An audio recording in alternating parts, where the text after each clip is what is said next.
ada benda dalam bungkusan kuning atau putih ditanam di depan rumah dan sebagainya. Kan? Kalau kita tahu sekalipun siapa pelakunya, suspeknya siapa, tiada kesalahan jenayah yang kita boleh kaitkan. Saya pun pernah kena sihir sampai tidak nampak, buka fail untuk bekerja, tiba-tiba kosong, tutup balik, baca sikit doa-doa, buka ada balik, buka lagi sekali hilang balik. Dalam masyarakat Melayu ni unsur-unsur mistik, unsur-unsur sihir memang tak dapat dipisahkan. Sama ada kita percaya atau tidak, bendanya memang ada.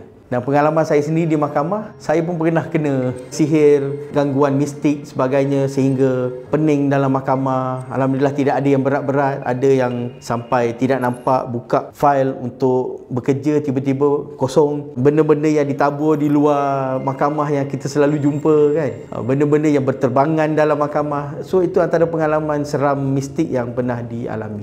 Jadi boleh ke kalau kes-kes jenayah yang dituduh berdasarkan dakwaan sihir? Contohnya ada orang dakwa kata jiran kedai sebelah ni sihir saya sampai kedai saya tak laku. So kita jenayah ni kita kena ingat dia mesti ada dua perkara. Saya bercakap dari kacamata seorang pendakwa raya lah. Dia kena ada aktor serius, apa perbuatan yang dibuat. Yang kedua dia kena ada mens rea, dia kena ada apa niat dia buat. Niat, motif. Motif kadang-kadang tak perlu ada, tapi dia kena ada niat dia buat apa. Contohnya kalau dia ada aktor serius saja, dia hanya membawa satu senjata berbahaya, tetapi senjata bahaya tu tidak dia libas kepada sesiapa, tidak diacu pada siapa. So mungkin mens rea dia tidak ada. Mens rea dia tidak ada untuk mencederakan siapa. Tetapi kalau dia bawa senjata bahaya tempat awam, dia melibas-libas atau mengacukan kepada seorang, so sudah ada mens rea untuk mencederakan orang. Jadi kalau dalam kes-kes sihir, bagaimana untuk membuktikan pelakuan sihir? Adakah kita kena panggil pakar-pakar akademik ataupun Darul Syifa? Mereka boleh datang sebagai saksi-saksi pakar. Tapi untuk saya katakan ada satu kes yang direct pernah dituduh berdasarkan sihir, saya rasa belum berlaku lagi. Saya harap tidak berlaku lagi di negara kita.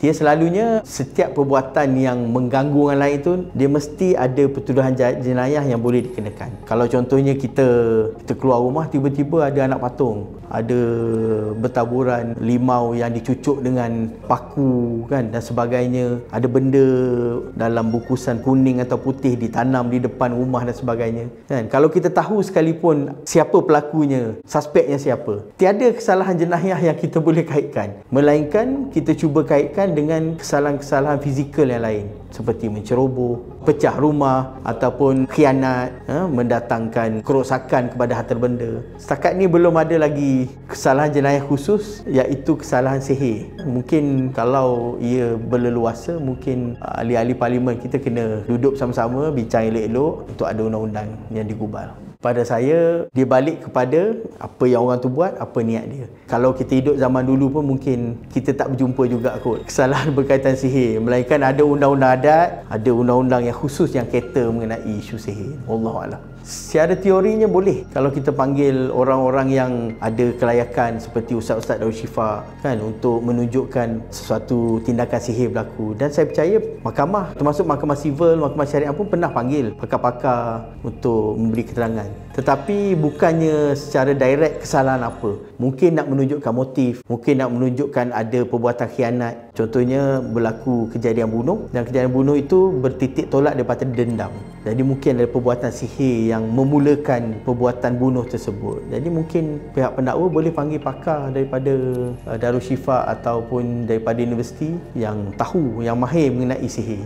Jadi jika anda sukakan kisah-kisah menarik mengenai peguam, satu profession yang sering orang pandang serong ini, bolehkah dapatkan buku ini, Peguam Kriminal Extended, di platform ML Studios.